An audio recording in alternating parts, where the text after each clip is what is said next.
ये आकाशवाणी लखनऊ है। अब आप शाइस्ता बानो से इलाकाई खबरें सुनिए। वज़ीर-ए-आज़म नरेंद्र मोदी ने आज उत्तर प्रदेश के संभल जिले में श्री कल्की धाम मंदिर का संगे बुनियाद रखा। अपने खिताब में वज़ीर-ए-आज़म ने कहा कि तरक्की और विरासत के मंत्र पर अमल करते हुए मुल्क जिंदगी के मुख्तलिफ शोबों में मुसलसल तरक्की की राह पर गामजन है। एक और हमारे तीर्थों का विकास हो रहा है तो शहरों में हाई टेक इंफ्रास्ट्रक्चर भी तैयार हो रहा है। आज अगर मंदिर बन रहे हैं तो देश भर में नए मेडिकल कॉलेज भी बन रहे हैं। आज विदेशों से हमारी प्राचीन मूर्तियां भी वापस लाई जा रही है और रिकॉर्ड संख्या में विदेशी निवेश भी आ रहा है। ये परिवर्तन प्रमाण है समय का चक्र घूम चुका है। एक नया दौर आज हमारे दरवाजे पर दस्तक दे रहा है। वज़ीर-ए-आज़म ने कहा कि इसी काल में विश्वनाथ की सरजमीन काशी को निखरते देखा है।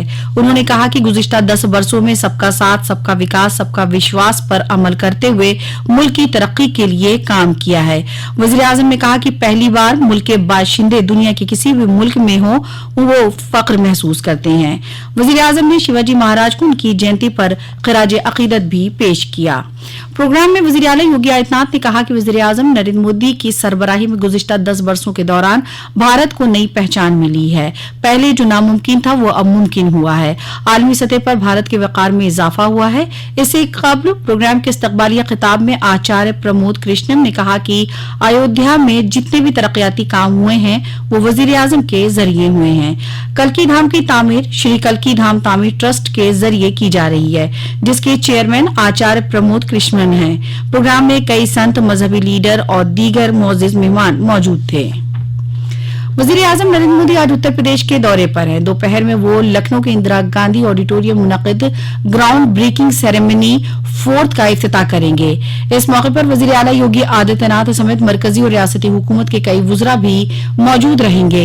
21 फरवरी तक होने वाली इस तकरीब में फरवरी 2023 में मुनक़दा यूपी ग्लोबल इन्वेस्टर समिट के दौरान हासिल सरमायाकारी तजावीज़ में से 10 लाख करोड़ रुपए से जायद के 14,000 प्रोजेक्टों का इफ्तिताह वज़ीर-ए-आज़म करेंगे। इस सरमायाकारी से 34 लाख से जायद बेरोजगारों को रोजगार के मौके मिलेंगे। ये प्रोजेक्ट रोबोटिक, तामीर, तवानाई, इत्तलात और टेक्नोलॉजी, फूड प्रोसेसिंग, रिहाइश, स्पेस, रियल एस्टेट, सयाहत, तफरीह, तालीम जैसे शोबों से मुताल्लिक है। वज़ीर-ए-आज़म यहाँ मुनक़िद नुमाइश का जायजा भी लेंगे। नुमाइश वाले मुकाम पर 10 अलग अलग पवेलियन बनाए गए हैं। इसके साथ ही वो प्रोग्राम को खिताब भी करेंगे। प्रोग्राम में तकरीबन 5,000 अफराद हिस्सा लेंगे। इसमें नामवर सनतकार, हिंदुस्तानी कंपनियों के नुमाइंदे, सफीर और आला अफसरान और दीगर मुअज़्ज़िज़ मेहमान शामिल होंगे।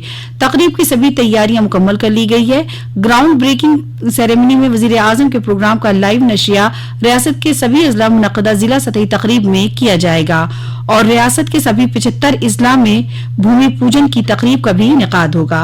वज़ीर-ए-आज़म के दौरे के मद्देनजर लखनऊ में तहफ़्फ़ुज़ के पुख्ता इंतजाम किए गए हैं। अजिंक्य देवगिरी प्रतिष्ठान महाराष्ट्र के जरिए महाराष्ट्र हुकूमत के ताउन से शिवाजी महाराज की जयंती पर आज आगरा किले के दीवाने आम में शिव जयंती तकरीब का इनेकाद किया जाएगा। अजिंक्य देवगिरी तंजीम के चेयरमैन ने बताया कि प्रोग्राम में महाराष्ट्र के वजीर आला एकनाथ शिंदे, नायब वजीर आला देवेंद्र फडणवीस, मरकजी रेलवे और कोयला के वजीर मुमलिकत राव साहेब पाटिल दानवे मेहमान खुसूसी के तौर पर शामिल होंगे। इस मौके पर आगरा किले में मुख्तलिफ सकाफती प्रोग्राम भी पेश किए जाएंगे। संत रविदास जयंती वज़ीर-ए-आज़म नरेंद्र मोदी के आने से कबल एक घाट चलो चले मोदी के साथ मुहिम के सिलसिले में नमामि गंगे और गंगा टास्क फोर्स के मेंबरान ने आज नगवा वाक़े संत रविदास घाट पर सफाई मुहिम चलाई। इस दौरान संत रविदास और मां गंगा की आरती की गई। नमामि गंगे और 137 CETF battalion Gorkha rifles Ganga task force के जवानों ने मुतहदा मुहिम चलाकर घाटों की सफाई के साथ बेदारी के पैगाम भी दिए। यूपी बोर्ड इम्तिहान की ऑनलाइन निगरानी बराह रास्त स्टेट कंट्रोल रूम से होगी। बोर्ड इम्तिहान के लिए बनाए गए हर सेंटर के हर कमरे की निगरानी के लिए CCTV कैमरे, वॉइस रिकॉर्डर और रोटर नस्ब किए गए हैं। جس کے ذریعے امتحان کی براہ راست نگرانی کی جائے گی۔ کل لکھنؤ میں ثانوی تعلیم بورڈ کے وزیر مملکت آزاد چارج گلاب دیوی نے 22 فروری سے 9 مارچ تک ہونے والے ہائی اسکول اور انٹرمیڈیٹ کے امتحانات کی آن لائن نگرانی کے لیے ریاستی سطح کے کنٹرول روم کا افتتاح کیا۔ نقل سے پاک امتحان کے انعقاد کے سلسلے میں اس سال پہلی مرتبہ کونسل کے زونل آفس پریاگراج، وارانسی، میرٹھ، بریلی اور گورکھپور اور ہیڈ آفس پریاگراج میں بھی ایک کنٹرول روم کا قیام کیا جائے گا۔ ثانوی تعلیم کے وزیر نے بتایا کہ امتحان کے لیے پوری ریاست میں 8,265 امتحان مراکز بنائے گئے ہیں، جس میں 275 امتحان مراکز کو حساس اور 466 مراکز کو بے حد حساس امتحان مراکز کی نشاندہی کی گئی ہے۔ نقل سے پاک امتحان کرانے کے لیے امتحان کی لائیو مانیٹرنگ ویب کاسٹنگ کے ذریعے کی جائے گی۔ اسی کے ساتھ آکاشوانی لکھنؤ سے علاقائی خبریں ختم ہوئیں۔